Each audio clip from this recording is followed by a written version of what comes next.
What's on your radar, Ryan?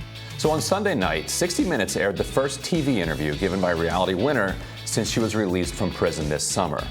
In 2017, Winner leaked a classified NSA analysis of Russia's attempt to penetrate U.S. election systems around the country, and she served the longest prison sentence ever doled out to a civilian whistleblower.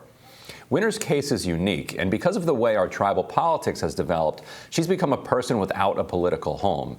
And despite her sacrifices she made for her extraordinary act of courage and integrity, she largely gets ignored as a result. From a Trump world perspective, nobody's interested in talking about her because what she leaked isn't convenient for them.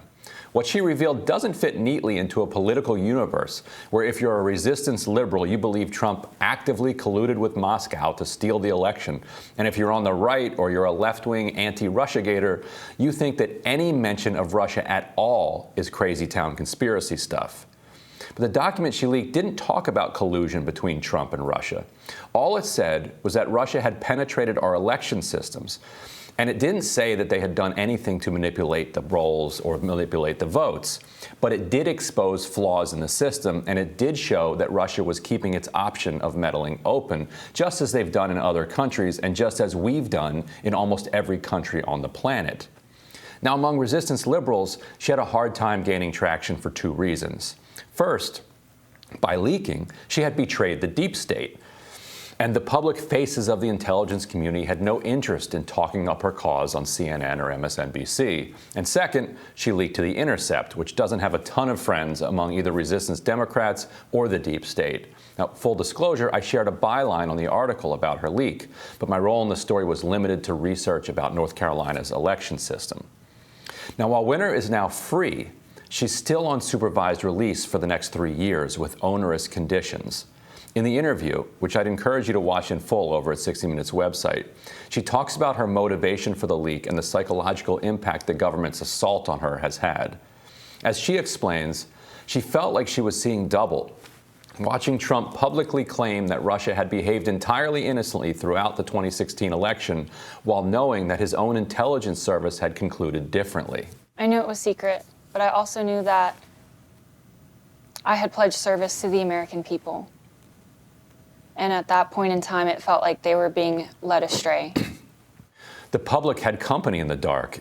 Even the federal commission in charge of election security had no idea what had happened. Here's Scott Pelley.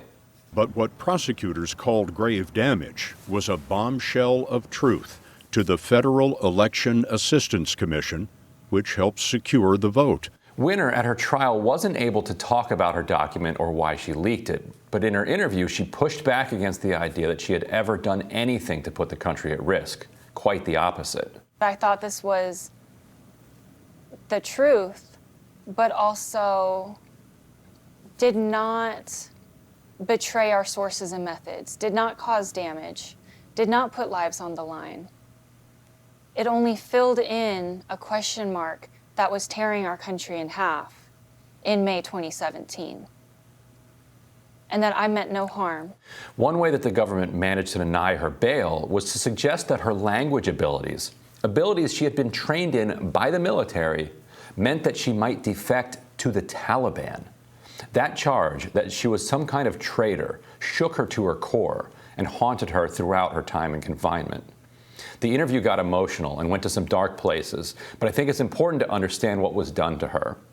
The context for her answer here that I'm about to play is that her mother, Billie Winner Davis, moved up from Texas to Augusta, Georgia, where Reality was being held, so she could be near her daughter. There would just be times when it almost wasn't worth it to see the end of this. And so You had thoughts of taking your own life. Yes. I started to plan my suicide, and I would do practice runs. The only thing that was stopping me was my mom, because she was still in Augusta. My dad had gone back to Texas to go to work, and I just refused to let her hear that news by herself. So I would get on the phone and just try to talk around it, and hey, there's no need to stick around, visitation's not worth it, go back to Texas, just go.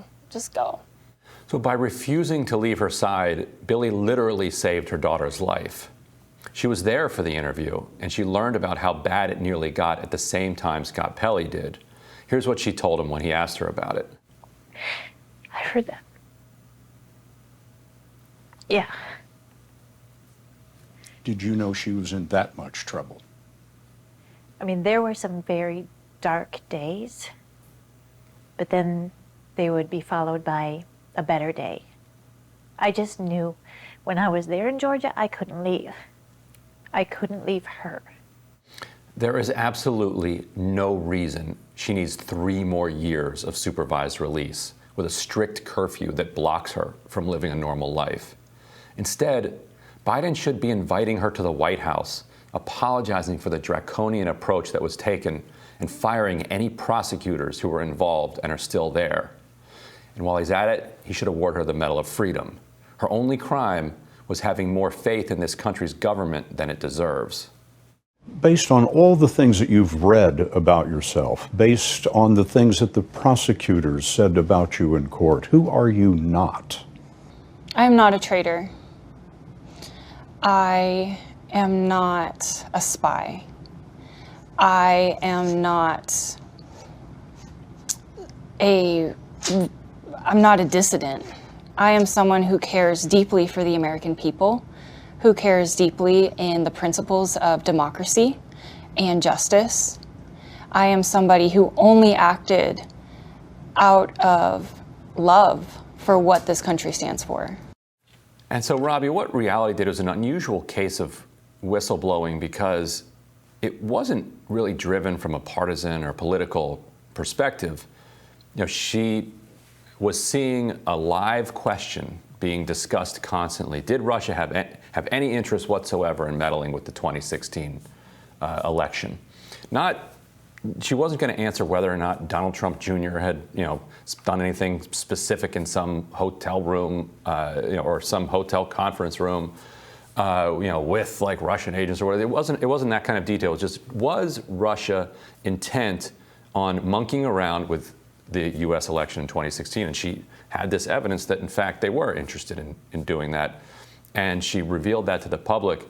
And as a result, got the biggest, longest sentence of any civilian whistleblower ever, and has been mostly ignored by the public. How do you explain those 2 different sets of facts?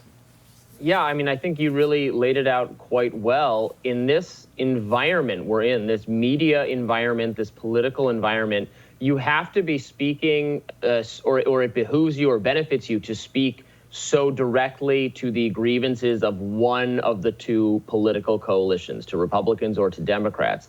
And if what you have to say is a little bit more nuanced or more interesting, it doesn't completely confirm or reject the narrative by one side or the other, you're not going to be, you might be welcome on this show, but you're not going to be welcome in mainstream media kind of treatment, or in Trump world, right-wing media world.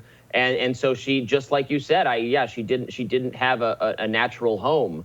Her treatment was just contemptible. Obviously, we should not punish people. The government works for us. We should not punish people who reveal things to the American people that the government already knows that they don't want us to know, particularly when, as in this case, it put no one in any actual danger. The idea that she was going to defect to the Taliban or that she was getting, people, putting them in harm's way, totally ridiculous. The kind of ridiculous thing that the government always claims to, clamp down on people who embarrass it, who humiliate it. Right.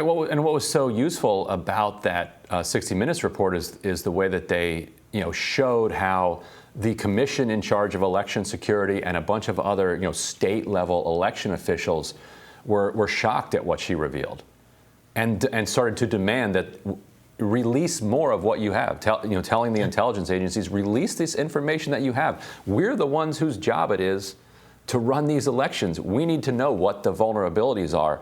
And it's just mind-boggling that we would spend billions of dollars on this kind of tech capacity that we've built up, that we would acquire this knowledge, and that we wouldn't share it with other elements of the government whose job it is to execute the elections and execute the type of things that we have designed the protection to protect.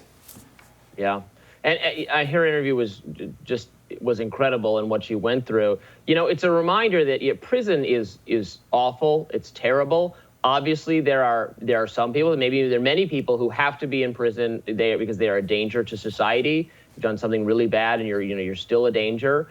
But we got to be a lot more selective about who gets locked up, who goes through this horrible, traumatizing thing at great cost, at great financial cost to taxpayers. If that's all you care about, or that's fine to be one of the things you care about. People are right to care that their money is being spent effectively, but we're locking people away for years who are no danger to society. It's horrible for them. It's not good for anyone. And this was a good case of that. Yeah, really well said. And I hope Biden wakes up and does the right thing on this. I'm looking forward to what's on your radar up next.